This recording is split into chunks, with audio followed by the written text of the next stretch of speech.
started, it was simple, just a lawsuit for damages.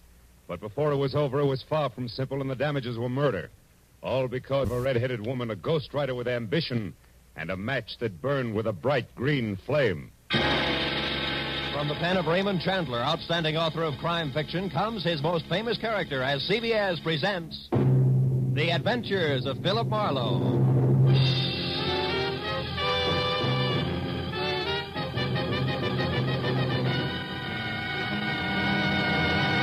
Now, with Gerald Moore, starred as Philip Marlowe, we bring you tonight's exciting story, The Green Flame.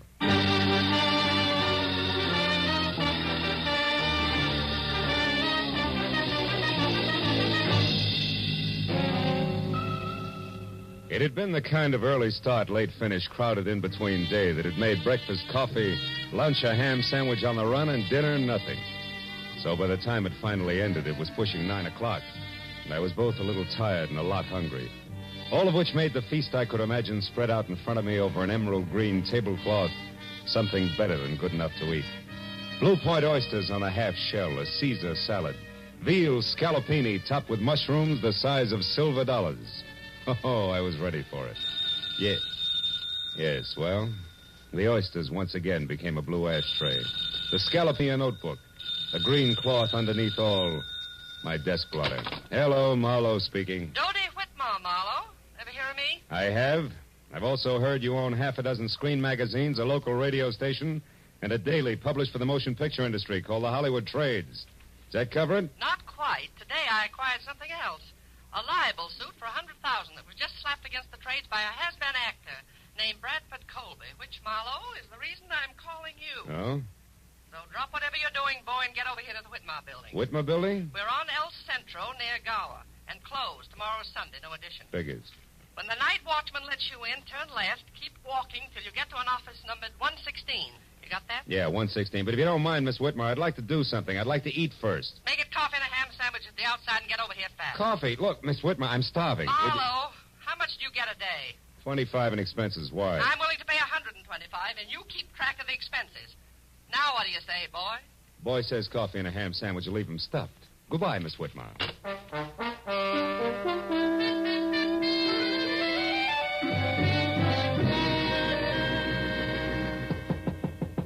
Come in, Marlowe. Sit down over here, and if you smoke cigars, don't. I can't stand them. Drink? No, thanks. Marlowe, our A1 gossip columnist, Stanley McGrath, had this to say in today's edition of The Trades. Mm-hmm. The sometimes actor, Bradford Colby, won't call it quits. When refused a part by an independent producer who's short on funds, Colby offered to hawk all and come up with $20,000 if the producer would change his mind. The producer wouldn't. End of quote. And beginning of noise from Colby, huh? Yes, a clamor that we can only silence by proving that McGrath, what he said, is true. Which shouldn't be impossible because Max was a thorough man and never heard of the word rumor. Wait a minute. What do you mean was a thorough man? He died of a stroke, Marlowe, at 5 this morning en route to the hospital, age 61. His column, as usual, arrived here yesterday afternoon in the mail. He always wrote from his home, which is a junk-filled cracker box up on North Brunton. Now you're being sued by Colby for damages, huh? The late Mr. McGrath isn't around to prove what he said is true. You catch. And being very unpopular with producers myself these past 30 years, Marlowe, I've no chance of any help from the one who actually turned Colby down for that part, whoever he is. All of which makes my job what? Precisely this. Find Mac's source of information. Come in, Larry. Larry North, Marlowe. My editor and anybody's Napoleon. Larry, meet Mr. Marlowe. How do you do? How do you... Dodie, I've just found out that old Mac's only legman, a queer duck named Leonard Phipps, left town sometime yesterday for San Diego. May or may not be back by now. Where's Marlowe going to start? Well, I At figured... old Mac's place. Larry and I have already checked there, Marlowe. 8312 North Brunton. Maybe you'll grab onto something that we overlooked. Here's the key. Thanks. Mac lived alone. Don't get wrapped up in his notes. They're gibberish. And remember, my lawyers are sure that we lose this case if we can't prove what Mac said was the truth. Well, yeah, Call as soon as you get a lead, and if I'm out, Larry will be in his office next door. And, Marlowe, don't waste any time. There's a lot at stake, boy.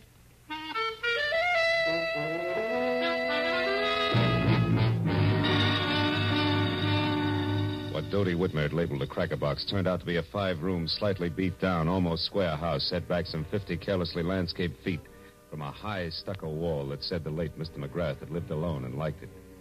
And when I entered and went to his study where I turned on a desk lamp, I saw what my client had meant by junk. There were the odds and ends that a man collects in a lifetime. On his desk, a tarnished loving cup for excellence in reporting, dated 1927. Beyond that, on the mantel, an autographed picture of Teddy Roosevelt, and next to it, a paperweight from Niagara Falls. And then an item I hadn't expected. In a shadowed corner of the room, there was somebody else. A tall, gaunt somebody else, wearing horn-rimmed glasses and papers sticking out of every pocket. He was slowly, an inch at a time, backing off from the edge of the circle of light in which I stood. I took one casual step toward the desk and then nailed him. Get your hands off me. Why? So you can start running, Mr. Leonard Phipps? How do you know my name? I'm psychic. I also know you just got back from San Diego. What I don't know is what you're doing here. Now, come on. Talk, fast. Please let go. Leave me alone. I'll talk. I've got nothing to hide from the right party. Who are you? Philip Marlowe, private detective, who's working for Dodie Whitmer, a lady impatient to know which producer McGrath was talking about. In that article on Colby this morning. Now, do I qualify? Yes. Of course, we're both after the same piece of information, Mr. Marlowe. No? I want to find that answer, too, and then whisper it into Dodie's ear. Just to save her $100,000? No. Just to get a chance to fill McGrath's shoes. And don't laugh, because I've been ghosting that column for the past month now. Didn't McGrath write this morning's column himself? No, he didn't. I did. But the piece on Colby was not mine. McGrath must have added that himself, the fool. Well, you don't sound like you're happy in your work, Phipps. I wasn't. Mac was a tyrant. I put up with him because he promised sooner or later to let Dodie Whitmore know that I was doing his work. Don't be too bitter, Phipps. Mac couldn't have known exactly when he was going to die. Well, what if he But to could? get back to the subject. Have you any idea where we can get a hold of something real to go on? Yes, I do. Out there in the living room. Yeah. Follow me, Marlowe. If you can, in the dark. Come back here. Ow! Ooh.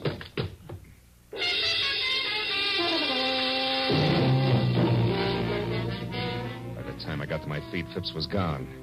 I found another lamp in the dark, turned it on, and started for the telephone. But then I stopped. In the center of the floor, where it must have fallen when the leg man made his wild break, was a wrinkled piece of paper. When I picked it up and turned it over, I was suddenly glad that Mr. Phipps had gotten away because, in his hurry to leave, he had dropped his checkoff list for Operation Bradford Colby. There were a half a dozen producers crossed off above the notation Mac's Place, but below that, and not yet discounted, was a name I'd never heard before, Sherry Sheldon.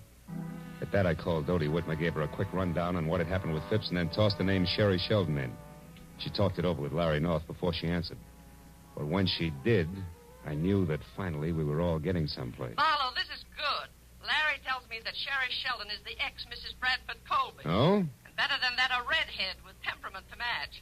That kind'll talk. Mm-hmm. Any idea where this item lives? Yes, a bungalow on Cherimoya, 5800. 5800, huh? Larry says it's a quiet, dead-end street, but not to let that throw you. Because from what he's heard about the lady herself, she's very much alive. So play it smart, boy. You're probably in the big time now. Good luck.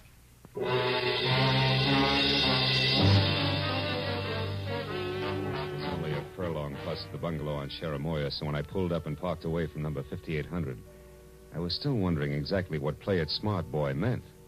When the lady in question was known far and wide as a shock of red hair capping so much dynamite. But a minute later, as I walked toward the house, I labeled that thought introspection, dismissed it, and concentrated instead on an acre of tweed jacket that was unfolding out of a long, honey-colored sedan, parked a little ahead of me.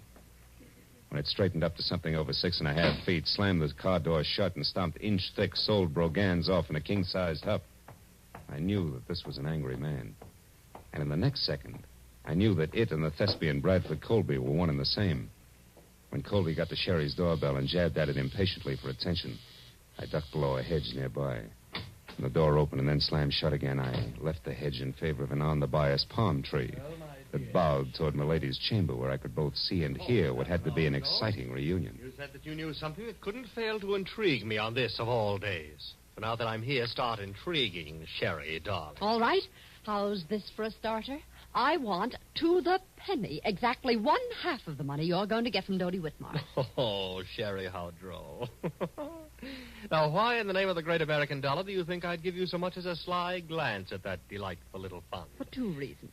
The first, I deserve it for putting up with both you and your abominable conceit for exactly 1 year. Still droll, darling. Go on, keep laughing, Mr. Colby. Keep laughing while I light my cigarette with one of these matches, these cute ones that burn with a green flame. Where did you get those? in a little known lodge out beyond Malibu called the Green Flame.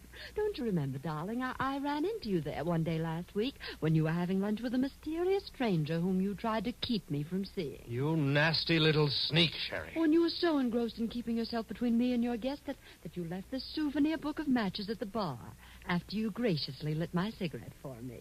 And what of it? They give those matches out by the thousands. That they do, but, Brad, dear, they all don't have numbers penciled on the inside. Numbers? What numbers are you talking about? Now who's being droll? What are you getting at, Sherry? This. I had a call a minute before I got in touch with you from a delightful gentleman who's very interested in what I'm getting at. So here, take your stupid book of matches and get out. No. I don't need them anymore. No, wait, Sherry. Now, please. Fred, I am going to have exactly 1/2 of that easy money that's coming your way. And after the gentleman I mentioned and I get together, I may want more. So don't say anything you'll be sorry for later on. Oh, Just Sherry. get out now. And don't come back until I send for you. Dear Brad. It was the better part of a minute before Colby, the actor, quit running the gamut of theatrical expressions indexed onto hate, and Colby, the man, stopped biting down hard on his lower lip. Then, without another word, he slammed out of his apartment, ran to his car, and started off. I waited long enough for the steam in the room to condense, and then I walked to the front door and rang the bell delicately, the way I imagined a delightful gentleman like Mr. Leonard Phipps might. Yes? Can I help you? I think so, Miss Sheldon. It's only a matter of a simple question. Did you give that Brad Colby story to McGrath yesterday? Wait a minute. Who are you? Why, Leonard Phipps, of course. I talked to you on the phone, remember? Oh, yes. It was only half an hour ago, Mr. Phipps, and yet in those 30 minutes, it's surprising how your voice has gone from tenor right down to bass. Good night, Dad. Not so fast, baby. It's out on my shoe shine.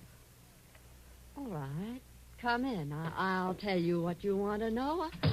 I did give that story to McGrath. I did it for revenge. I hate Colby. Uh-huh. And when your revenge boomeranged and the X came out 100,000 ahead of you, you decided to cut back in. Is that it? Yeah, Wait a minute. You've been listening. How else would you know all this about Brad and me? Same way I know you're a liar about giving McGrath that story. Your in, honey, is strictly something different, like a book of matches that burn with a green flame, an accidental meeting at the lodge of the same name. Let's take it from there. Huh? Yes, why don't you? Right outside, where both you and it belong. Good night, mister. Marlowe, Philip Marlowe, Sherry. But tell me, why the hurry? Anxious to powder your nose before Mr. Phipps arrives? Frankly, Philip, I'm anxious to do just about anything that doesn't involve talking to... What is this? Somebody's hit. Come on. He's over there near the curb. The car didn't stop, Marlowe. No, and that scream sounded pretty bad. Oh, he's dead, isn't he, Marlowe? Yeah. That can mean only one thing to you, baby. To me? Why, who is it? Your late date, Sherry. One Mr. Leonard Phipps.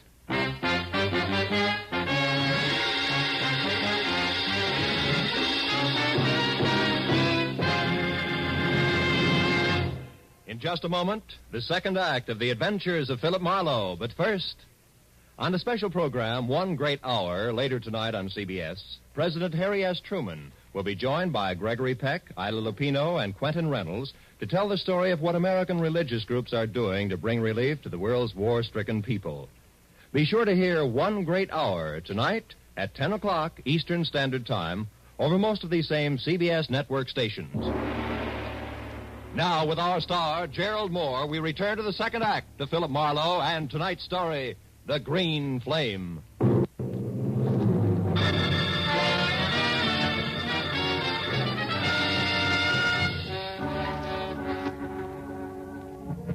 As the red-haired, sophisticated eyes stared down at what seconds ago had been Leonard Phipps, the sound of the powerful car that had slammed the life out of him whirred into silence far down the street.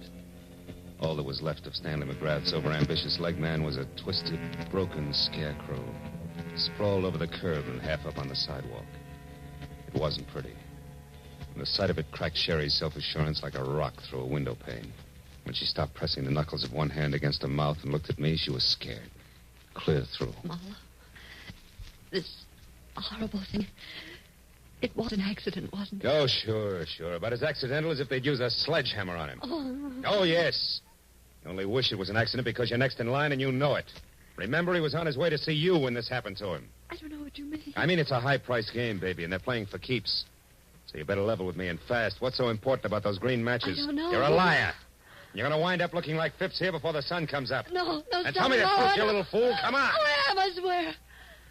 Phipps called me because he thought I might have given McGrath that story on Brad, but I didn't. And why was Phipps still interested? Why did he want to talk to you? Because I told him I'd seen Brad with someone at the Green Flame last week, and that Brad was very upset when he found me there. All right, who is he with? I don't know. That's not the impression you gave your ex-husband, beautiful. I was swinging in the dark, Marlowe. 5 people left the Green Flame at the same time. I couldn't tell which one had been with Brad, but I'd know them if I saw them again, and Phipps thought that together we could figure out who it was. Go on. What about the numbers in that book of green matches? What were they? 811. 811? Yes. What does that fit, a hotel room? Well, I don't know that either. You mean it was just another swing in the dark? Yes, but it connected, Marlowe. It scared him when I mentioned it, so it must be important. Yeah? Take another look at Phipps, baby. See how important it is. Now try again, real hard. Remember what 811 means. Marlowe, I just don't know. Please believe me. Maybe you're just thick. Maybe you got too much nerve, but I'll tell you one thing, Sherry. I wouldn't be in your spot for 10 times $100,000 because I don't think you're going to live until morning. Oh, I didn't think that Brad would go this far. What I've told you is the truth. Wait a minute. Shut up. Somebody's coming. It might be Bradford. Now you get out of here. Well, I don't have my car. Take mine, that coupe. Here are the keys. Go down to the office of the Hollywood Trades. He won't show his face around there. Find Larry North or Doty. Well, all right, but what about you? Go on, will you? Beat it. I stepped into the shadows of the trees that bordered the walk and waited. I heard Sherry slam the door on my car and burn $5 worth of rubber off my new Fist tires getting away. A second later, the visitor I was expecting showed up, but it wasn't Brad Colby. It was Larry North. He ran 3 bustling steps out into the street and watched my coupe scoot out of sight. Then he spotted the corpse. His mouth fell open and he tiptoed slowly toward it like he was afraid he might wake it up. When I moved out into the light, he saw me and turned. Marlowe! Do you know about this? Who is it? It's Leonard Phipps. Phipps? McGrath's leg man? Yeah. Driver didn't so much as look back. What a stinking break. Phipps in a hit-and-run accident at a time like this. Look, you jump to your conclusions, North, and I'll jump to mine. Eh? What do you mean? Phipps knew something fishy about that item in McGrath's column. And Sherry Sheldon knew something fishy about Colby. So from where I stand, Colby couldn't afford to let them get together. No accident? That's a daring observation, Marlowe. For $100,000, I know plenty of guys who do a thing like this every day in the week. You can buy a lot of distance with that kind of money. Hey, you're right, of course. What exactly does the Sheldon girl know? Did you find out? Only partly. Bradford's mixed up with someone else on this deal. Sherry doesn't know who, but if we can get the other tie-in, she'll be able to identify that person on sight. Yeah. Well, did she have anything else? Number 811 in a book of matches. Mean anything? 811? No. Hey, come on, North. Quit staring at him. You're making yourself sick. Let's get out of here. Yes, all right. Well, I guess I better. Bradford Colby must be out of his mind. Maybe. I'll let you know. I'm going to drop in on him now before the cops do and check my theory over with him. Where does he live? Yeah, on Wilcox, a villa in the Midcliff Gardens. Marlowe, I'm going in and talk to Sherry. Maybe I can find out who Colby's working with. She's not here. I sent her down to the paper in my car to stay with you or Doty until things cool off. Yes, but Doty isn't there. She went out for some reason right after you called. There's no one there now but the night watchman. Oh, great. Now, look. Drop me off at Colby's place, and you get down there and find Sherry. She's worth $100,000 to Doty Whitmer, but only if she lives. Now, let's go. While the natty little Napoleon in the elevator scurried off to fetch his car, I ran inside, put a fast call through to the police, and submitted the shortest report on record of a hit-and-run death. By the time I got back, North was waiting at the curb with the door open. I piled in beside him, and 10 minutes later we glided to a stealthy stop on Wilcox at the ivy-covered archway over the Midcliff Garden gate. Neat slices of amber light poured through a big Venetian blind on the window of a villa at the rear of the court, which North identified as Colby's. And in the same breath reminded me that the actor was a strapping 6'6" and a desperate man. He urged me to be careful, and I urged him to hurry, and as he left, I walked toward the big window and saw Bradford inside, slumped deep in the lap of a suede easy chair, doing a solo with a bottle of Paul Masson champagne, and looking about as desperate as a sleepy St. Bernard. I walked around to the front door, decided to try the shock treatment to blast him out of his blasé attitude. Yes, what do you want? Get inside. Go on, move. Take your hands off me. You might have gotten away with that pumped-up suit for damages, Colby, but you're not going to get away with murder. You killed Leonard Phipps, didn't you? What are you raving about? Who's Leonard Phipps and who are you? Name's Marlowe, and I'll tell you something, Colby. The only reason I'm not busy knocking your head off at this minute is because I want to hear the whole story right from the top. Now, first, who wrote that item in McGrath's column for Are you mad? McGrath wrote it himself, the venomous little creature. He and Dodie Whitmer used that to damage my reputation, and now they're going to pay for it. Oh, stop it. You knocked your reputation into a cock's hat every time you step in front of a camera. Well, Your damage suit's a phony, and you know it. Now, where's that book of matches with the famous 811 inside? 811? Mm-hmm. Oh, yes. Those that burn with a green flame. You've been talking with my imaginative ex-wife, I see. She's burning with quite a green flame herself, isn't she? How that woman hates to see me get ahead. Never mind. Where is it? If you'll allow me, Marlowe, I'll just answer this. Bradford Colby speaking. I see. Yes, I heard. That's right. Well, I'll do my best, darling. At least 10. Goodbye, Helen. Just an old friend, Marlowe. You can let your eyebrow down again. Helen, huh? You know, you always were a lousy actor. I'm getting a little sick of you, Colby. And I've got a hunch I'm due for quite a stall, so start talking, huh? Where's that book of matches? Easy, Marlowe. Take it easy. Here it is. Come on, let's see it. Of course. Here, take a good look. Oh! What a character. Up to your chin in trouble and you make waves. Lousy snoop. Oh! That does it. Tough guy. You're not leaving, Marlowe. You're staying right here. And just to make sure... Oh, you don't, Colby. Oh! You sucker. Should have loosened your corset. I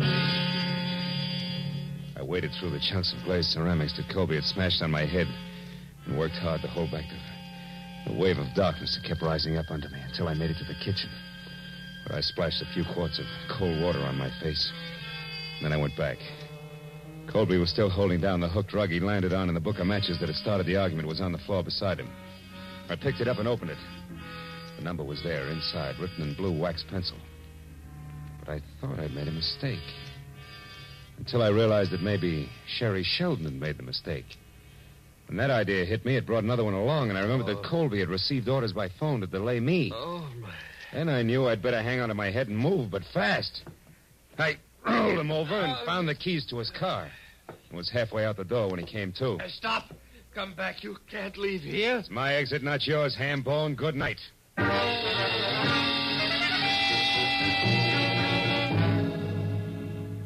It took all of 5 minutes to get from Wilcox to El Centro in Colby's long, honey-colored sedan. And on a hunch, I drove down the alley to the back door of the Whitmer building. The hunch paid off.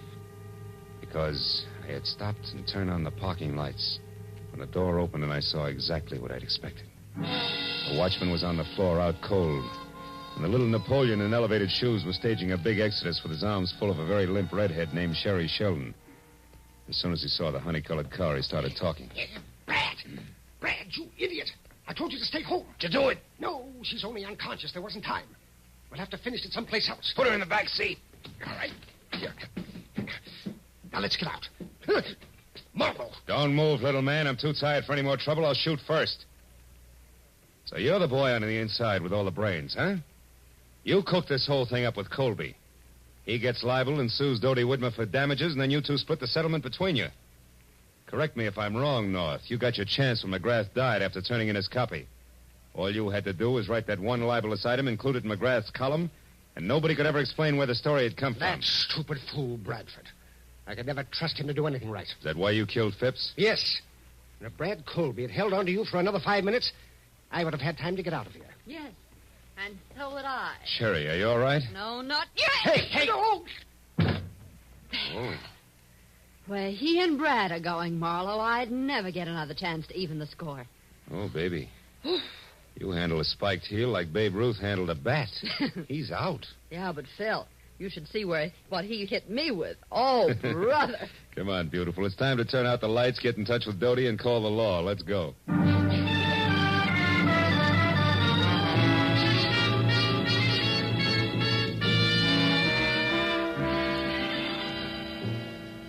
Well, let's go, Sergeant. Yes, Inspector. Thank you, Miss McMahon. Good night. Good night. Well, I'm glad those cops and the cigars are gone. Here, kids, help yourselves. You both look like you need it. This you can say again. And how I need it. Marlowe, you could have slid me through the hole in the lifesaver when you said my own editor, Larry North, was it. Yeah, it gave me a jolt, too, Dodie. Yeah, and me. The hard way. But, Phil, I am sorry about that mistake I made. I could have saved us some trouble.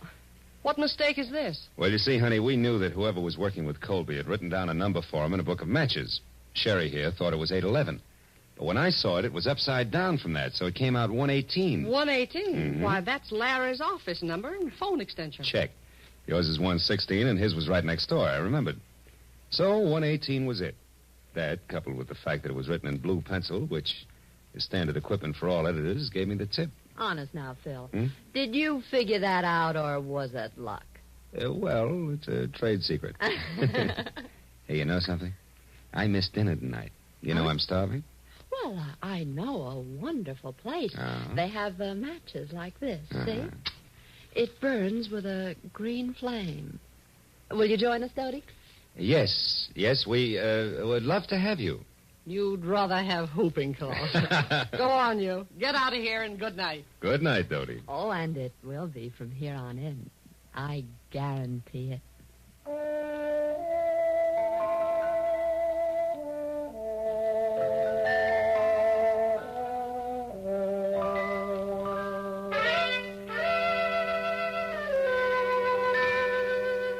A wonderful supper was waiting for us at the Green Flame restaurant.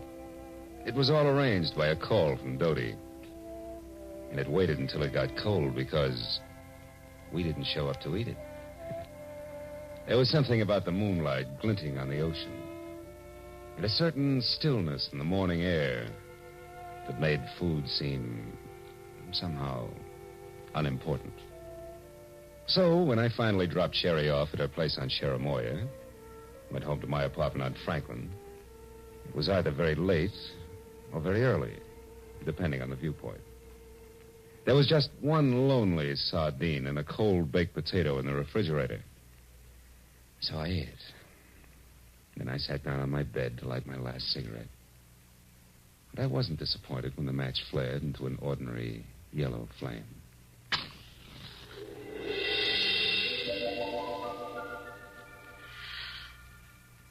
Good night, Phil.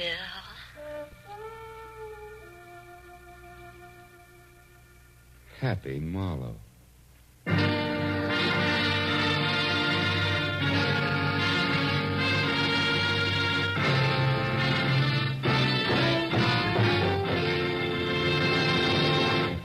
The Adventures of Philip Marlowe, created by Raymond Chandler, star Gerald Moore, and are produced and directed by Norman McDonald.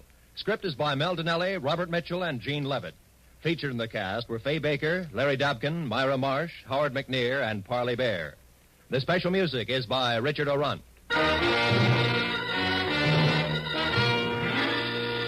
Be sure and be with us again next week when Philip Marlowe says...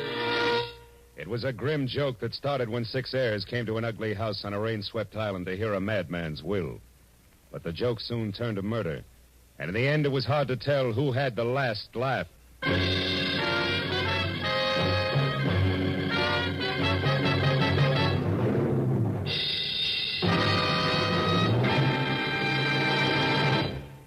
Tomorrow night, Helen Hayes stars in the famous comedy The Farmer Takes a Wife on CBS's Electric Theater. And Eve Arden stars as America's favorite schoolmistress, our Miss Brooks. You'll delight in the expert comedy of these two great feminine stars when the Electric Theater and our Miss Brooks come your way tomorrow night over most of these same CBS network stations. This is Roy Rowan speaking. Now, stay tuned for Gangbusters, which follows immediately over most of these same stations.